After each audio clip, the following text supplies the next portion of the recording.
Hello, and welcome back to the Entrefluential Life Podcast, where influence meets income and passion meets profit. I'm your host, John Tanner, and joined once again by my two brilliant co hosts, my son and narratives expert, Sebastian Tanner, and our favorite numbers expert, the queen of clean books herself, Stephanie Blain from Starlight Bookkeeping. Hey, everybody. I'm glad to be back for our next episode. And I think that today's topic is a pretty juicy one for the small business startups. Hey everyone, I'm so excited for today. We're going to be tackling one of the biggest questions that every entrepreneur faces at some point.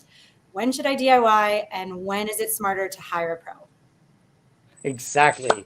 Most founders start by wearing all the hats, and I speak from experience when I say that. CEO, janitor, bookkeeper, social media manager, errand runner, coffee drinker, coffee maker, all of the things. But that's the way it is, and it's normal at the beginning. But if you're still doing everything a year later, chances are that's a red flag. So today we're going to break down both the number side with Stephanie and the narrative side with Sebastian so that you can know your role and grow your business strategically, which is my favorite word because I'm a strategist. So, Stephanie, from the financial perspective, what's the problem with doing it all by yourself? Yeah, so the danger is cost, right? More specifically, the hidden costs.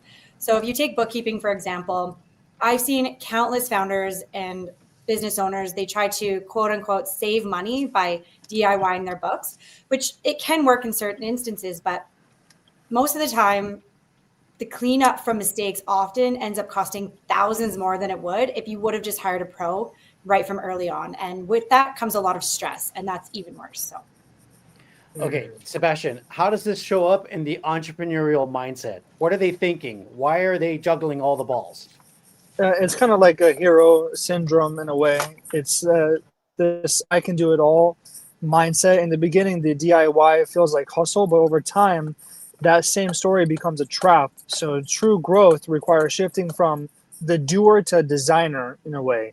A CEO's real role is to decide, lead, and design, not get buried under every task that their business requires. Okay, so to summarize here, the numbers say the cost of DIY can be very high because number one, they don't know what they're doing, so they're going to make a mistake, and it's going to cost more to fix the mistake than it is if they would have just outsourced it from the beginning. And then on the narrative side, the real shift is owning your role as CEO. The only thing I would add to that is there's opportunity cost. So if I'm doing a bookkeeping task myself, and my rate is $500 an hour as a consultant, if I'm working with a client and I'm charging them $500 an hour, I'm making $500 an hour. If I'm doing a bookkeeping task that costs $30 an hour, I'm losing $470 of potential income because I'm working on a task that's taking me away from talking to a client and being billed at $500. So there's opportunity costs involved in there. Would you guys agree with that? 100%, yeah. Yeah. All right, Stephanie, let's go a little bit deeper. What's the difference between being self-employed and being a business owner? Right. So basically, a self-employed person trades their time for money. And a business owner, that's where you build systems to generate money without them. To generate money with or without them. So that's the shift. And most of the time, whether it's bookkeeping or any other non-core task, it's just generally not your CEO superpower. Okay, and Sebastian, what's the mindset piece here? It's seeing yourself as the architect, not just a bricklayer. You got to ask, is this something only I can do? If the answer is no, then someone else should probably be doing it for you. When founders cling to every task, it's usually because of fear, the fear of losing control or the fear of spending too much money. But stepping into that architect role is where the real freedom is going to begin. Excellent. Thank you, Sebastian. Stephanie, let's talk numbers again. What's the actual cost of doing things yourself? Yeah, so this kind of goes back to what you were saying in the beginning there. So let's say you spend 10 hours a month on your bookkeeping, and if your billable rate is $75 an hour, that's $750 of your own time. Meanwhile, a professional bookkeeper might charge $250 to $500 to do the exact same work, and they'll probably do it better, faster, and more accurately. So that means you're losing out on $200 to $500 every month by hypothetically saving money as a DIYer. And the math just doesn't math when you put it that way.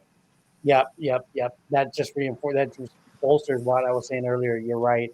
And it's so true. And I think when you have the optics on this, like what's the cost here? What's the cost benefit analysis? And you do that with every little thing inside of your business, you're going to see that outsourcing is definitely the way to go when you're earning more than what it would cost you to outsource that task.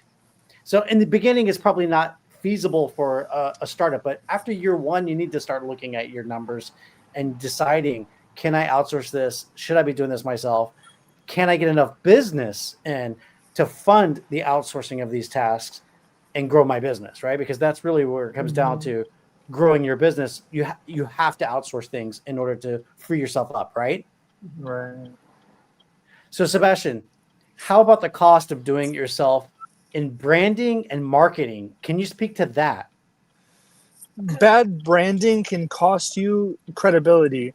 You can go and make a logo on Canva, but just because you can, it doesn't mean that you should. When your brand looks more amateur, people subconsciously are devaluing you.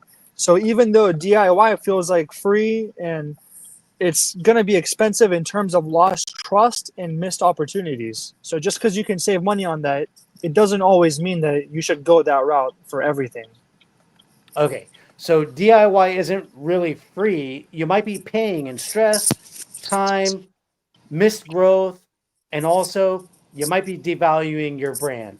Right. So it's probably a good idea if you do have some skills like I do. I have a lot of skills in Canva. If you don't have those skills, you should probably take a class or go learn, go outsource it to somebody who knows what they're doing. All right, let's give our listeners a framework. Stephanie, how can they decide what to keep and what to delegate? Everyone should ask themselves these 4 questions. Number 1, is this revenue generating? Number 2, is this my zone of genius? Number 3, does it require a specialized skill?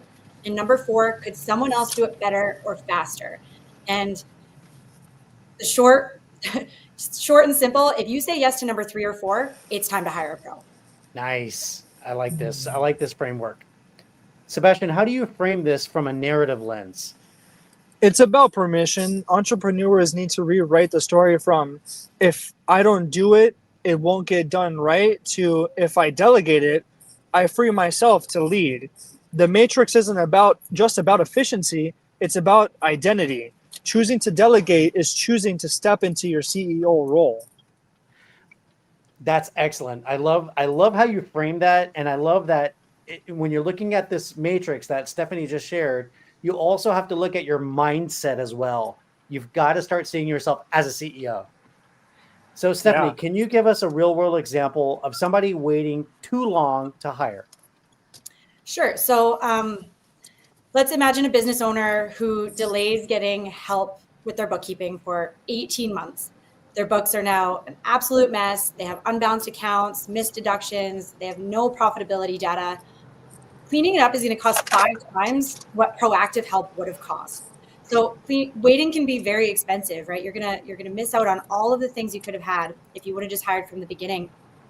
And it comes with like tax deadlines too. You miss tax deadlines, interest payments, all that kind of stuff. It really adds up. So being proactive is beneficial in a multitude of ways. Wow, yeah, you're right. There is definitely a domino effect. When one starts getting knocked down, then there's so many afterwards. So it's so important to tackle it from the beginning the right way. When it comes to numbers and accounting in your books, it's better to hire a pro. Mm-hmm. Sebastian, what's the narrative cost of delaying? What's going on in the mindset? It's kind of like you're pouring water into a leaky bucket in a way. I've seen founders run ads or push social campaigns on top of broken systems. It's not really smart. The story that they're telling themselves is that I'm not ready to invest in help for my business. But the reality is not investing keeps them unready forever. It's like what we spoke about in previous episodes. You can procrastinate like all day long, all week long, and then it becomes all year long and then multiple years, and then it never gets done. I'm going to give you a real life example. about this leaky bucket thing. So Mhm. I spend some money on marketing. You guys know I spend a little bit of money on promoting these videos, and Right. I put content out there on Instagram. That stuff is, that's just free stuff that you just push out there. But with these videos on YouTube, I definitely put money behind it. Sometimes I'll put a little bit behind the Facebook and Instagram posts every once in a blue moon. But what I have found is that I'm getting messages from this company called Paperbill that it houses where I have my online courses, and I've gotten messages that my Stripe account isn't linked up. And so why would they be sending me those notifications? It's probably because somebody's trying to enroll in one of the courses that I have online, and the Stripe account's messed up, so they're not able to enroll. So I have a leaky bucket. I'm paying money for advertising and doing all these things, but I'm not getting the clients in my classes and the courses because of the broken link. So that's an example, a real life example of this leaky bucket mess. And I, instead of outsourcing, like I should have, to a professional who's like really good with the back end stuff, the software development, so that all of the things work together in unison. One little leak, and then it's like you're saying, Sebastian, this is a leaky bucket. Money, I'm losing money. Water's falling to the floor rather than staying inside of the bucket. Yeah. So anyway, delay costs both money and momentum. I'm experiencing both of those right now. Let me zoom back out for a minute. Stephanie, why is building a team so critical? Simply because peace of mind is priceless, right? When you hire the right professional, you're not just purchasing a service. You're buying freedom, accuracy, and clarity. You're also borrowing momentum. Experts let you skip trial and error because they know what they're doing. You accelerate by standing on their shoulders instead of slogging through the mud alone, trying to figure it all out yourself. Sounds like me. I've got muddy boots. All right. Well, it appears like the real question here that business owners need to be asking is not, can I afford help, but how can I afford not to? So let's wrap this up with a simple action plan. Stephanie, what steps should our listeners take this week? So something you could do this week is make a list of every single task that you do within your business. Secondly, circle what someone else could do better or faster out of that list. And then put stars next to the one that drain your energy. This one is the most important to me because there are a lot of things you could delegate out, but the ones that drain your energy, star those ones. And pick one task to delegate this month. That's the thing. We talk about this lots, right? There are so many things to delegate, and listening to podcasts like this, it's like, let's do all the things all at once. But I think that last task there, that number 4 is like, just pick one, right? See how it goes. Awesome. I love that. I love all 4 of these. I love number 3 and number 4 the most. Sebastian, what's the mindset move here? It's releasing the belief that you have to do it all yourself. The CEO role is about clarity and choice. It's delegating one thing is the first step toward freedom. I love that. I used to delegate a lot of stuff in the past. Over a year ago, I had a virtual assistant, and I need to get my VA back. You remember John Paul, Sebastian? Yes. Yeah. John Paul, if you're listening to this, we need to talk, okay, buddy? He listens to our podcast. He's in the Philippines.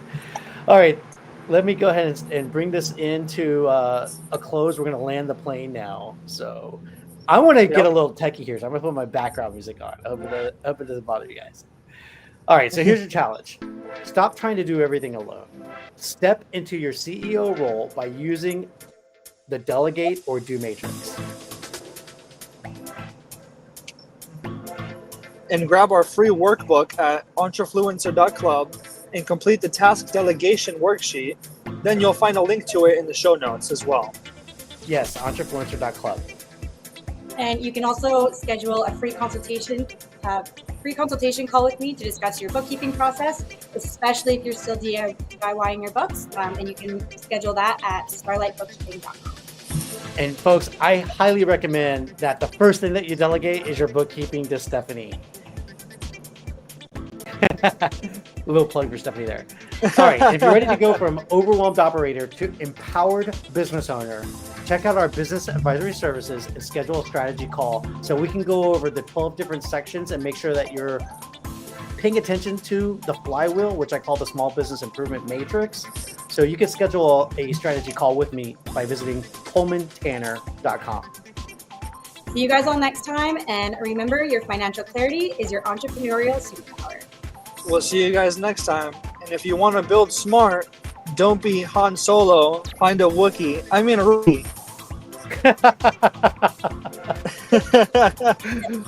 I love the Star Wars pun there, Sebastian. All right, folks, Thanks. until next time, keep leading, keep growing, and keep living the entrepreneurial life. Bye for now.